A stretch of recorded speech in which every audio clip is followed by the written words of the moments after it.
오늘은 요한계시록 13장 5절에서 10절까지 말씀 묵상합니다. 13장 5절에서 10절까지 말씀 있습니다. 또 짐승이 과장되고 신속 모독을 말하는 입을 받고 또 42달 동안 일할 권세를 받으니라. 짐승이 입을 벌려 하나님을 향하여 비방하되 그의 이름과 그의 장막과 하늘에 사는 자들을 비방하더라. 또 권세를 받아 성도들과 싸워 이기게 되고 각 족속과 백성과 방언과 나라를 다스리는 권세를 받으니 죽임을 당한 어린 양의 생명책에 창세 이후로 이름이 기록되지 못하고 이 땅에 사는 자들은 다 그 짐승에게 경배하리라. 누구든지 귀가 있거든 들을지어다. 사로잡힐 자는 사로잡혀갈 것이요 칼에 죽을 자는 마땅히 칼에 죽을 것이니 성도들의 인내와 믿음이 여기 있느니라. 아멘. 적그리스도와 생명책에 기록되지 못한 사람들. 계속해서 나타나는 이 짐승들이 있습니다. 이 짐승들은 당시에 환란이 계속되는 시기죠. 계속되는 시기에 구원받은 유대인들, 마지막으로 구원받은 유대 그리스도인들을 핍박하는 모든 악의 세력을 포함해서 예수님의 재림과 마지막 심판 때 일어날 적그리스도만 알 수 있습니다. 그 용과 사탄으로부터 왕의 권세를 받아서 신속 모독, 해방하는 자, 비방, 중상, 모략하는 자들이죠. 하나님과 그리스도를 부정하고 멸시하고 조롱하며 박해하고 그리스도와 하나님의 이름을 업신여기는 세상의 나라와 권력자들인데 이 짐승 적그리스도는 세상 모든 나라와 사람들에게 숭배받기 위해서 이 세상에서 자신이 신과 같은 존재임을 과시하게 되는 거죠. 그래서 과거에도 그랬고 지금도 그러하고 마지막 심판 때도 역시 그런 일이 벌어질 것입니다. 세상에는 아무도 그를 당해낼 수가 없어 보이므로 많은 사람들이 그 적그리스도를 따르고 짐승을 따르며 경배하게 될 것이라고 하셨습니다. 5절에 또 짐승이 과장되고 신성 모독을 말하는 입을 받았다. 42달 동안 일할 권세를 받았다 그랬어요. 기한이 정해져 있네요. 적그리스도, 짐승, 과장되다. 그러니까 위대한 지도자로 추앙을 받는 상태를 보여주는 것입니다. 실체는 사탄으로부터 부여받은 사탄의 종이죠. 이 땅에 남은 사람들은 그런 위대한 지도자로 믿고 따르게 될 것이라 는 말씀인데요. 과거 역사를 통해서도 확인할 수 있듯이 위대한 지도자로 인정을 받은 사람들이 있었어요. 과거의 제국주의자들, 오래전 알렉산더, 허망한 죽음으로 젊은 나이에 죽은 이후에 분열되었죠. 불란데 그 헬라 제국으로 이어지는 그 이후에 이어진 로마의 제국 황제들이 있었어요. 자신들을 위대한 신이라고 주장했죠. 추앙받으려고 했고 참 하나님을 믿는 그리스도인들을 박해하고 멸절시키려고 했습니다. 그러나 결국 그리스도 앞에 무릎을 꿇고 기독교를 국교로 선포하게 되지요. 로마 제국의 콘스탄티누스 황제가 313년에 기독교를 인정하는 칙령을 내리게 되죠. 밀라노 칙령. 기독교의 박해가 멈추게 됩니다. 그것은 네로 황제 이후에 바뀌어왔던 기독교가 더 이상 불법적인 존재가 아닌 신앙의 자유를 인정받게 된 것이죠. 그 이후에 데오도시우스 1세 380년이거든요. AD 380년에 기독교를 로마 제국의 국교로 선포하게 돼요. 데오도시우스. 그러니까 콘스탄티누스 황제가 기독교를 많은 종교들 가운데 종교로 인정하여 받아들일 사람이라고 한다면 데오도시우스는 로마 제국의 유일한 신앙으로 기독교를 선포한 거예요. 그러니까 당시의 기록에 의하면 로마 데오도시우스 황제 때 로마의 80% 정도가 기독교인이었다고 해요. 엄청난 부흥이 일어난 거죠. 그러나 기독교가 신앙의 자유를 얻고 로마 제국의 국교가 되어가는 그때에 로마 제국은 쇠퇴가게 됩니다. 이 제국은 안으로는 풍요로움 속에서 도덕적으로 부패하여 가고 있었던 것입니다. 기독교를 종교로 받아들였지만 부와 교만, 온갖 우상과 신들로 가득한 로마를 변화시키지 못했습니다. 혼합된 형식적인 신앙인들을 만들어간 것이죠. 캐톨로기로 이어지게 되는 것입니다. 정치 중심의 교회가, 정치와 종교가 타협하게 되는, 불의와 타협하게 된 모습으로 변질되죠. 그러니까 적그리스도와 같이 사탄의 종인 세상의 권력자들이 그 결말을 우리는 잘 보게 되는데요.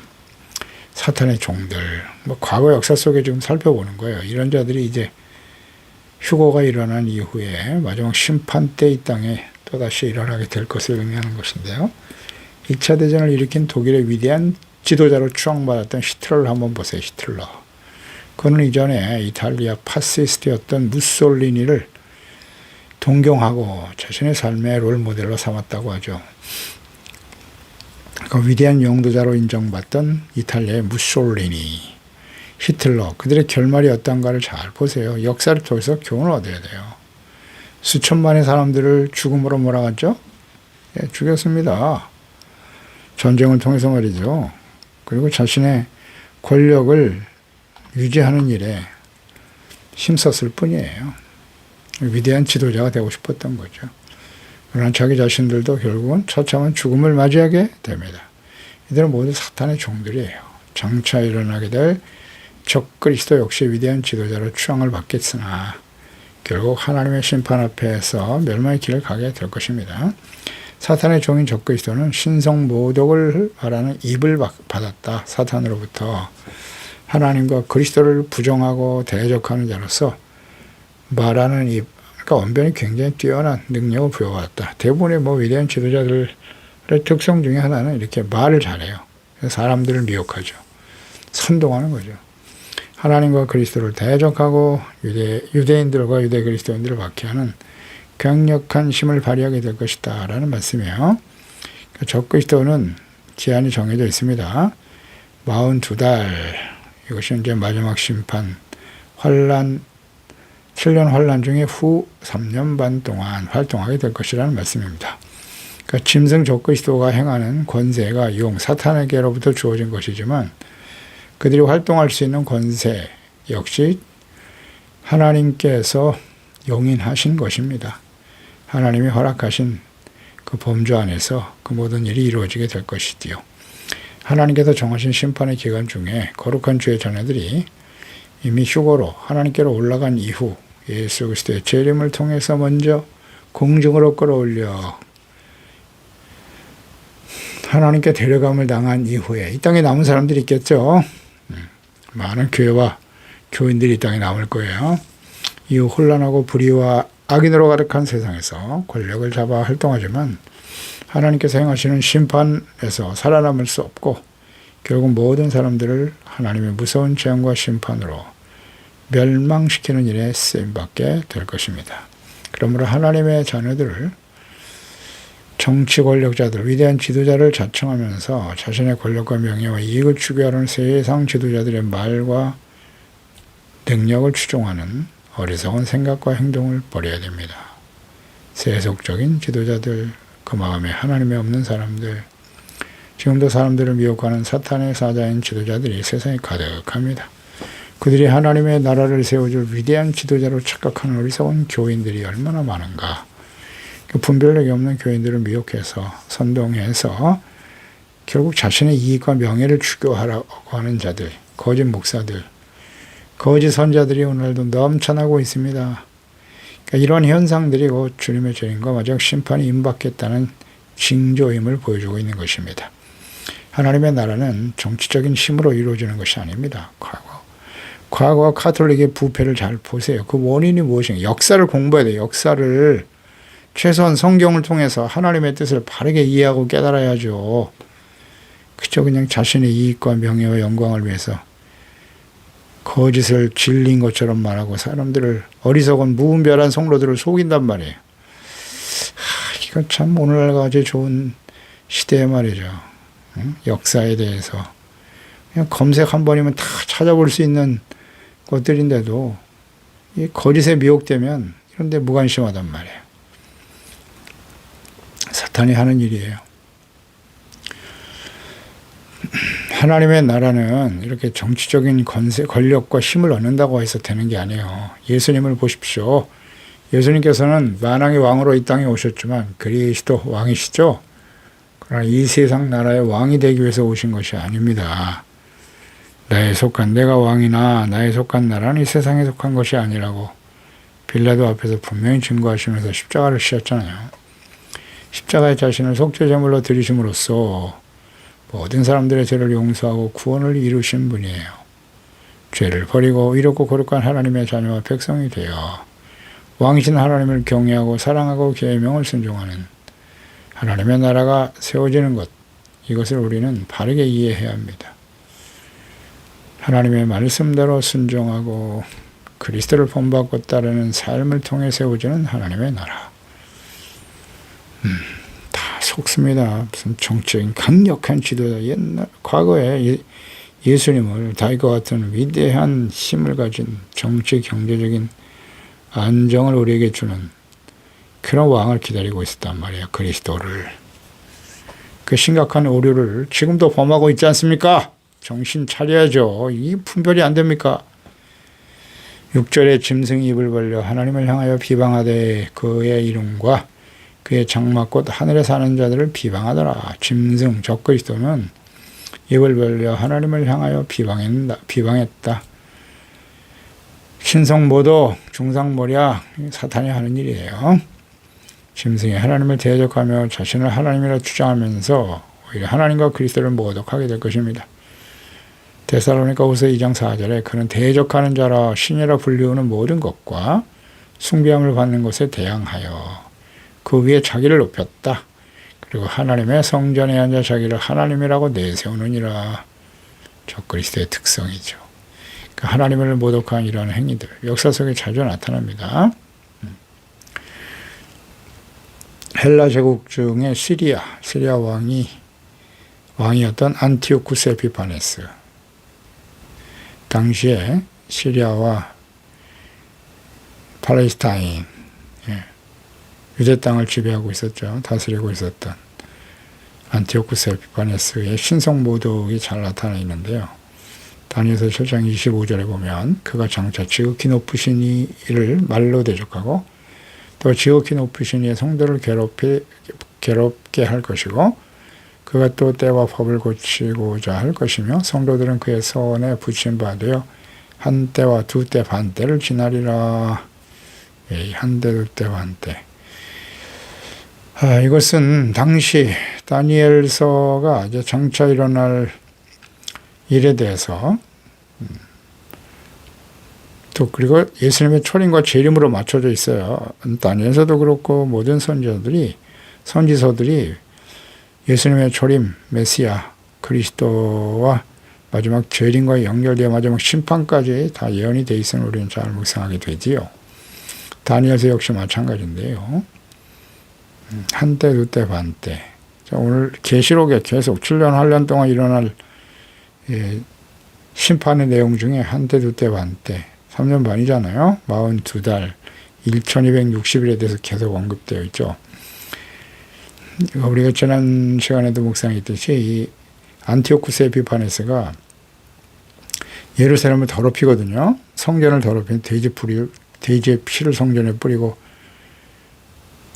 제우스 신상을 그 성전에 세우고 유대인들을 말살 정책을 폈단 말이죠. 그때 기간이 바로 3년 반이에요. 또 이런 게 다 우연이 아니죠. 그 당시에 일어날 일과 장차 예수님의 재림 이후에 이 땅에 이루어질 환란의 때와 연결이 되는 것입니다. 그래서 이때 박해를 받을 것에 대한 적그리스도 악한 지도자들에 의해서 주의 백성들이 고통을 당하고 비방을 당하는 일이 벌어질 것이다 라는 예언의 말씀이죠. 마카비가 일어나서 그것을 몰아내고 성전을 정결케 한 그때의 절기를 이제 하누카 수전절이라고 하잖아요. 예수님도 이 수전절을 지키셨단 말이죠. 그때 기간이 3년 반이에요. 그 이후에 이제 계속 이 마지막 때로 연결이 되는 거죠. 또 이 땅에 속한 자가 끊임없이 고통을 당하지만 하늘에 거하는 자들도 있어요. 하나님의 백성, 하나님의 거룩한 자녀의 백성들을 끊임없이 비방했다는 거죠. 이 땅에 살지만 하늘에 속한 성도들, 예수 믿고 구원받은 성도들은 하늘에 속한 자들이죠. 빌립보서 3장 20절에 그러나 우리의 시민권은 하늘에 있는지라 거기로부터 구원하는 자 곧 주 예수 그리스도를 기다린다. 그렇습니다. 우리가 비록 이 땅에 살지만 우리 예수 그리스도를 믿고 구원받은 하늘에 속한 자들이에요. 하나님의 소유된 백성들이죠. 그러니까 예수 그리스도와 함께 하늘에 우리는 앉아있다. 에베소 2장 4절에서 6절 긍휼이 풍성하신 하나님이 우리를 사랑하신 그 큰 사랑을 인해서 허물로 죽은 우리를 그리스도와 함께 살려내셨다. 또 함께 일으키사 그리스도 예수 안에서 함께 하늘에 앉히셨다. 우리의 위치가 이제 하늘에 앉히 그리스도와 함께 하나님 보좌 우편에 앉는 자가 되었다는 거예요. 그러니까 예수님의 재림과 마지막 심판 이전에 신실한 그리스도인들은 이미 휴거를 통해서 예수 그리스도와 함께 하나님 우편에 앉아있고 믿음을 지킨 사람들이죠. 선한 싸움을 싸우고 이기는 자들이에요. 원수 마귀 악한 세상을 싸우고 이기는 자들. 환난 중에 구원받은 또 유대 그리스도인들이 있어요. 그들이 비방과 박해를 당하게 될 것이고 초대교회와 인류의 역사에 일어났던 것 같이 이때 많은 순교자가 발생하게 될 것입니다. 그러니까 재림 이전에 그리스도와 복음을 위해서 의를 위해서 하나님의 나라를 위해서 견디기 어려운 박해와 고통과 환난을 당하고 있는 참된 그리스도인들이 하나님의 심판의 때에 환난의 시기에 심판을 당하는 것은 하나님의 뜻이 아님을 잘 알 수가 있습니다. 그렇죠. 이미 이 세상에서 고난과 환난과 시련을 이겨내고 승리한 자녀들은 천국에서 하나님의 영원한 영광에 참여하는 것이 맞습니다. 또다시 이 땅에서 심판을 당한다? 성경적이지 않아요. 마지막 심판이 진행되는 과정에서 일어나게 될 일에 대해 계시의 말씀을 자세히 기록하고 있음을 주목해야 합니다. 잘 생각해 보세요. 요한계시록에 이른 모든 계시는 장차 일어날 일이다 라고 말씀하셨거든요. 장차 일어날 계시록 1장 1절에 예수 그리스도의 계시라 이는 하나님이 그에게 주사 반드시 속히 일어날 일들과 그 종들에게 보이시려고 그의 천사들 그종 요한에게 보내어 알게 하신 것이다. 장차 속히 일어날 일들에 대한 마지막 환란의 시대에 일어날 일에 대한 계시의 말씀이란 말이죠. 그럼 그 당시에 예수 그리스도의 초림과 연관된 이 사도 요한이 계시를 받을 때가 초대교회 당시였으니까요. 그 이후에 주님의 약속은 재림이 있지 않습니까? 그 재림과 마지막 심판 때에 일어날 일임을 거기에 주목해서 이 말씀 묵상할 필요가 있어요. 그러니까 역사 전체에 일어났던 일이 아니라 그 역사라고 하는 것은 초대교회 이후의 역사라고 볼 수도 있겠지만 궁극적인 목적은 예수님의 재림과 마지막 심판에 맞춰져 있다는 것에 대해서 우리는 생각해야 돼요. 그러니까 마지막 심판 때에는 땅에 거하는 자와 하늘에 거하는 자로 확실하게 구분이 된다는 것입니다. 그래서 우리는 하늘에 속한 자인가 아니면 땅에 속한 자인가? 이 땅에 사는 동안에 우리가 하늘에 속한 자로서 살아갈 수 있어요. 우리는 예수 그리스도를 믿고 구원받은 이후에 하나님의 자녀들은 하늘에 속한 하나님에 속한 백성들이기 때문에 거룩한 나라가 되어야 하고 그런 사람들이 이제 하늘에 속한 자를 알 수 있겠는데요. 골로새서죠. 3장 1절에 너희가 그리스도와 함께 다시 살리심을 받았다면 죄에 대해서 죽고 허물과 죄로 죽었던 우리가 예수 그리스도 앞에 회개하고 복음을 믿음으로 구원받은 생명을 얻은 자가 되었다면 위의 것을 찾아라. 거기에는 그리스도께서 하나님 우편에 앉아 계시나니라. 위의 것을 생각하라. 땅의 것을 생각하지 말라. 이는 너희가 죽었고 너희 생명이 그리스도와 함께 하나님 안에 감추어졌기 때문이다. 우리 생명이신 그리스도께서 나타나실 그때에 재림 때 너희도 그와 함께 영광 중에 나타나게 될 것인데 그러므로 땅에 있는 자는 지체를 죽여야 된다. 음란, 부정, 사욕, 악한 정욕, 탐심 우상 숭배다라고 말씀하고 있죠. 탐심, 육신의 정욕, 안목의 정욕, 이 세상의 자랑을 쫓아 살아가는 것은 뭐다? 우상 숭배. 그게 무슨 우상입니까? 우상의 실체는 자기 자신이에요. 하나님보다 자기 자신, 자신의 생각, 욕망, 명예, 성공, 재물 이것을 더 우선순위 하잖아요. 우선순위에 두고 살아가는 게 다 우상 숭배라니까요. 자기를 위하여 교만이잖아요. 자기중심. 이런 게 다 우상숭배예요. 이걸 어떻게 해라? 죽여라. 이게 땅의 일이라는 거예요. 이걸 죽여야 돼요. 성령의 충만함으로 성령의 인도하심을 따라 육체 욕망을 버리고 성령의 인도하심을 따라서 성령의 열매를 맺으며 살아가야죠. 그때 우리는 그리스도 나타나실 때 영광 가운데 전임을 얻게 될 것입니다. 7절에 또 권세를 받아 성도들과 싸워 이기게 되고 각 족속과 백성 방언 나라를 다스리는 권세를 받게 될 것이다.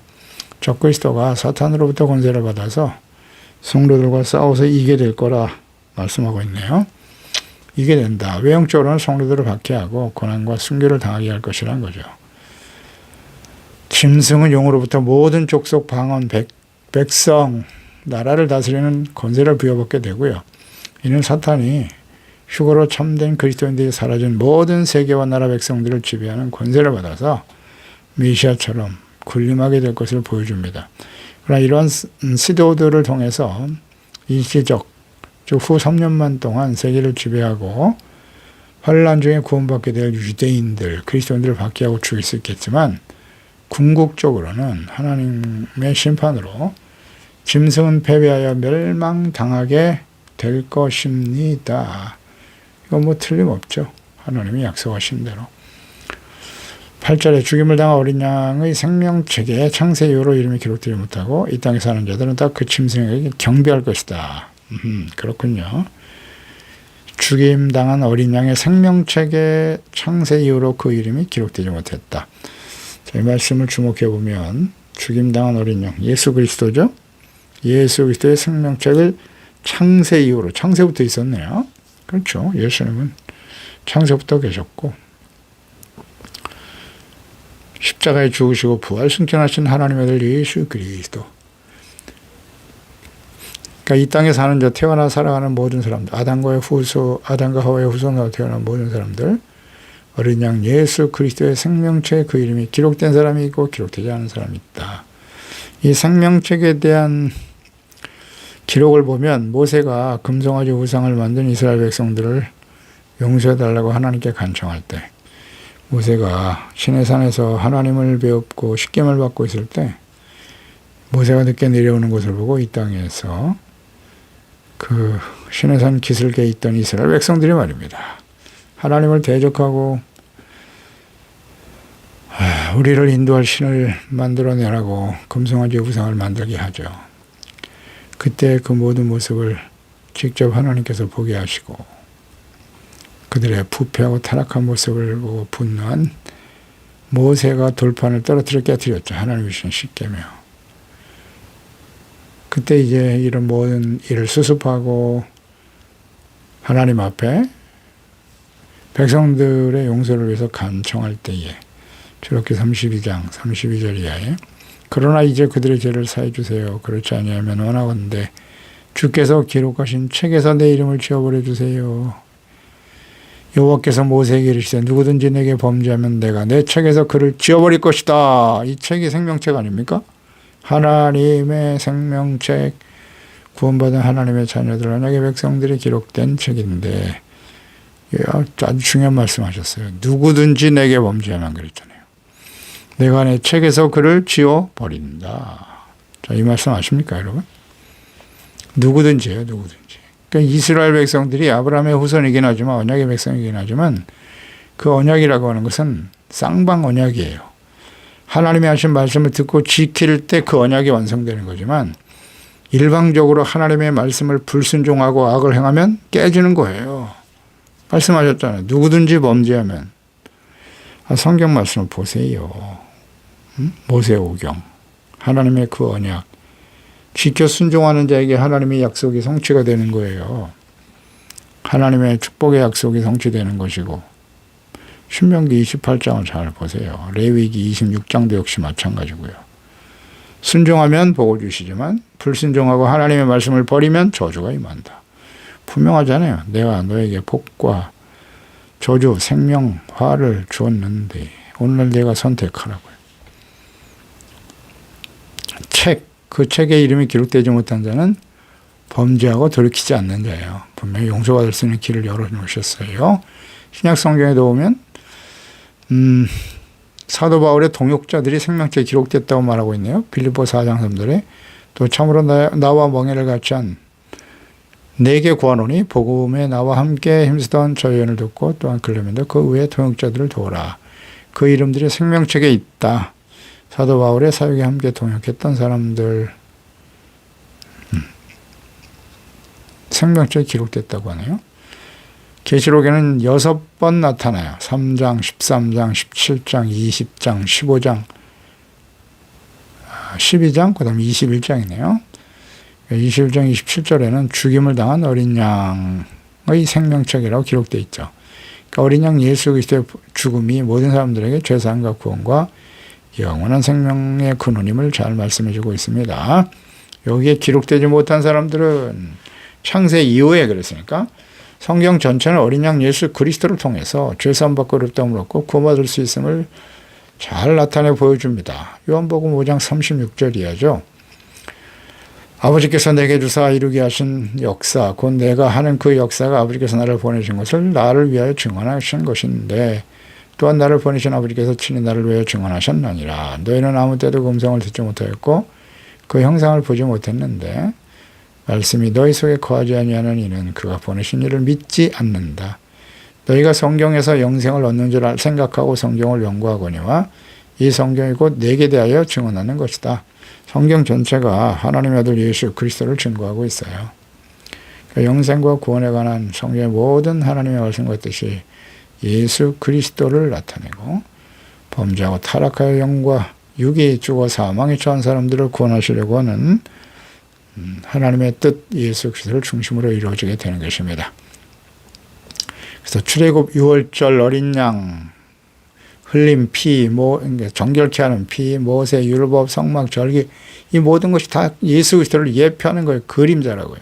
히브리서 9장 24절이죠. 그리스도께서 참된 것의 그림자인 손으로 만든 성소에 들어가지 아니하시고 바로 그 하늘에 들어가서 이제 우리를 위하여 하나님 앞에 나타나시고 히브리서 10장 1절에도 율법은 장차 올 좋은 일의 그림자일 뿐이고 참 형상이 아니므로 해마다 늘 드리는 같은 제사로 나아오는 자들을 언제나 온전하게 할 수 없나니라 말씀하고 있죠. 그림자 예수 그리스도가 바로 실체가 되시는 분이다. 그 하나님의 말씀을 듣고 회개하고 믿음으로 순종하는 하나님을 경외하는 구약과 신약의 모든 사람들이 어린 양 생명책에 기록되어 있는 것입니다. 이 생명책에 기록되지 못하고 이 땅에 사는 자들은 다 적그리스도에게 경배하게 될 것이라는 거예요. 그 이름에 기록된 사람들은 다 올라가겠죠. 하나님 앞에 서게 되는 것이고 이 땅에 남는 자들은 기록되지 못한 자들이 남는 거예요. 계시록 3장 5절에 이기는 자는 이와 같이 흰옷을 입을 것이고 내가 그 이름을 생명책에 결코 지우지 않을 것이다. 그 이름을 내 아버지 앞과 천사들 앞에서 시인하리라. 이기는 자는 다 올라가는 겁니다. 이기는 자가 올라가는 거예요. 영적 싸움이라는 거 잊지 말고 누구와 싸우는 거예요? 사람들과 싸우는 게 아니라고 하셨잖아요. 악한 원수 마귀와의 싸움이에요. 악하고 폐역한 세상과의 싸움이에요. 여기서 이겨야 돼요. 이기는 자가 영광스러운 모습으로 하늘에 속한 자가 될 수 있고 지는 자는 이 땅에 남아서 이 심판을 다 받아야 된단 말이에요. 그런 사람들이 둘째 사망에 처하게 된다는 거죠. 어렵지 않습니다. 9절로 10절에 누구든지 귀가 있으면 들으라고. 이것은 2장 3장에 소아시아 7교회에게 주신 성도들에게 하신 말씀과 같죠. 사로잡힐 자는 사로잡힐 것이고 칼에 죽을 자는 마땅히 칼에 죽을 것이고 이때 남은 성도들의 인내와 믿음이 여기 있다. 그렇습니다. 귀 있는 자들은 겸손히 주님의 말씀을 듣고 깨어 순종하는 사람들이겠죠. 순교를 당하게 될 성도들이 그때 환난 중에 일어날 것이다. 믿음으로 박해하고 고난을 참으며 부활에 대한 믿음과 소망으로 인내하며 순교하는 자들이 나올 것이다. 그들이 복 있는 사람이죠. 그러니까 그 이전에 예수 그리스도 오기 이전에 이와 같이 믿음을 지키고 승리하는 자들이 되어야겠죠. 영광스러운 모습으로 주님의 영원한 주님과 함께 영원한 하나님의 나라에 속한 자들이 되어야 할 것입니다. 기도하겠습니다. 하나님 아버지, 이제 마지막 심판 때 일어날 일에 대해서 자세히 계시하여 말씀하십니다. 이 땅에 남는 자들은 하나님의 생명책에 이름이 기록되지 못한 자 혹은 지워진 자들이네요. 이기는 자들에게 또 회개하고 돌이키는 자들에게 용서받고 의와 거룩함과 영광스러운 하나님의 자녀의 모습을 회복하는 사람들, 예수 그리스도를 믿고 죄사함 받아 의롭다함을 얻은 이후에 두렵고 떨림으로 항상 복종하여 구원을 온전히 이루어가는 이롭고 진실한 하나님의 자녀, 경건한 그 거룩한 하나님의 자녀로 영광스러운 모습으로 주님을 맞이할 수 있는 저희들이 되게 하셔서 이 땅에 남는 자가 아니라 이기는 자는 그 생명책에서 그 이름을 지우지 않는다고 하셨습니다. 영원한 하나님의 나라에 속한 자가 되어 구원을 찬송하는 자가 되게 하시고 이 땅에 남아 마지막으로 구원에 참여할 사람들의 모습을 보여주십니다. 주여, 그러나 그것은 역시 어려운 일일 것입니다. 인내와 믿음으로 순교를 각오해야만 그 환난 때에 구원받게 되겠죠. 그들은 특별히 하나님의 택한 언약의 백성 유대인들에 국한된다는 사실을 묵상해 봅니다. 그러니 이방인 중에 우리가 구원받아 영광스러운 모습으로 하나님의 자녀가 되어 살아간다는 일은 얼마나 귀한 일인가요? 그런 거로 우리에게 주어진 시간 동안 하나님 앞에 깨어있는 거룩하고 진실된 하나님의 자녀로 준비되게 하여 주시옵소서. 예수님의 이름으로 기도드리옵나이다. 아멘.